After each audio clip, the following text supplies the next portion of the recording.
ஒரு எறும்பு அது என்ன பண்றது நம்ம எல்லாருக்கும் தெரியும், வாழுது. ஒரு மனிதன் என்ன பண்றான், வாழறான். ஒரு சிட்டுக்குருவி என்ன பண்ணுது, வாழுது. உண்மைதானே? ஒரு நாய் என்ன பண்ணுது, வாழ்க்கை வாழுது. இப்போ இதெல்லாம் என்ன பண்ணுது, சாப்பிடுது, இணை சேர்க்கை பண்ணுது. அதுக்கு ஒரு சின்ன வீடு மாதிரி ஏதோ அது முடிஞ்ச தகுதிக்கு சகத அமைச்சு அது வாழுது. வாழ்தா இல்லையா? வாழுதுங்க. எப்படியாப்பட்ட கடினமான சூழ்நிலையும் வாழுது. ஆனா நீங்க அவ்வளவு கடினமான சூழ்நிலை வாழ்றீங்களா? இல்ல. அந்த கடினமான சூழ்நிலைக்கு முன்னாடி ஏதோ ஒரு விஷயத்த முன்னாடியே நீங்க ரெடி பண்ணி வாழ்றீங்க. ஆனா அந்த கடினமான சூழ்நிலை டைரக்டாவே அது இருந்தே வாழ்ந்துருக்கு. உண்மையா இல்லையா? உண்மைங்க. இப்போ இங்க எல்லா பொருளுமே அந்த இறைத்தன்மை எட்ட முடியுமா? எட்ட முடியும். எல்லாத்துக்குள்ளயும் அறிவு இருக்குதானே? அறிவு இருக்கு. அது பெருசா யோசிக்குமானா யோசிக்கும், பெருசா சிந்திக்குமானா சிந்திக்கும். இப்ப நம்ம நினைக்கிறோம் நம்ம இப்ப நம்ம இங்க இருந்து நிலவுக்கு ராக்கெட் விடுறோம், நம்ம சிவகிரகத்துக்கு போறோம், நம்ம அதை பண்றோம், நம்ம ஒரு பெரிய பில்டிங் கட்டுறோம், பெரிய பில்டிங் இடிக்கிறோம். இது அது பண்ணுமானா அதாவது தகுதிக்கு அதாவது பண்றது மிக பெருசு. உண்மையா இல்லையா? உண்மைங்க. ஒரு சிலந்தியோட வலையை காட்டுறான். அந்த வலைக்குள்ள எந்தெந்த பக்கம் போனா எந்தெந்த பக்கம் அறை இருக்குது, அதுல ஒரு பாலம் இருக்குது.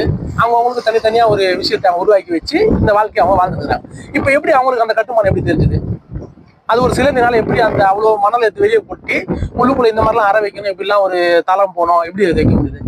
ஒரு கரையாம் புத்து ஒரு களிமண் எடுத்து அது கோபுரம் மாதிரி குமிச்சு அதுக்குள்ள பல வலைகளை வச்சு அந்த வலைக்குள்ள ஒரு மெயினான இடத்துல பிராணி தேனின்னு ஒண்ணு வச்சு அதுக்குள்ள இணை உற்பத்தி பண்ணி அதுல இருந்து அதோட வாழ்க்கை அது வாழும். இது எப்படி அது சாத்தியப்பட்டது?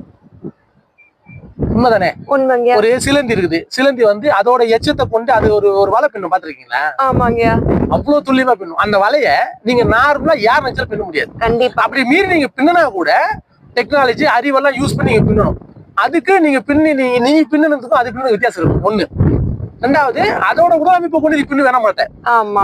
உன் உடலமைப்பை கொண்டு உன் அறிவு கொண்டு அதை பின்ன முடியும். அதோட உடலமைப்பை கொண்டு நீ அந்த மாதிரி உடலமைப்பு குத்து நீ பின்னுவியா?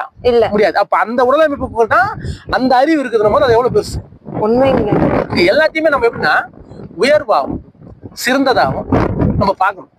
அதுக்குதான் இந்த தேகம். இந்த தேகம் எதுல பெருசுன்னா எல்லாத்தையும் சிறப்பா பாக்குறியா, எல்லாத்தையும் உயர்வா பாக்குறியா, எல்லாத்தையும் நீ உயிரா பாக்குறியா, அது என்னைக்கு நீ பாக்குறியோ அன்னைக்கு சொல்லு இந்த தேகம் சிறந்தது, இந்த தேகம் தான் ஒரு பெரிய விஷயம் நீங்க சொல்லுங்க. அதை ஒத்துக்க முடியும். ஏன் அப்ப ஒத்துக்க முடியும்னா நீ சொல்லும் போது அதுக்குள்ள இதெல்லாம் வந்துச்சு.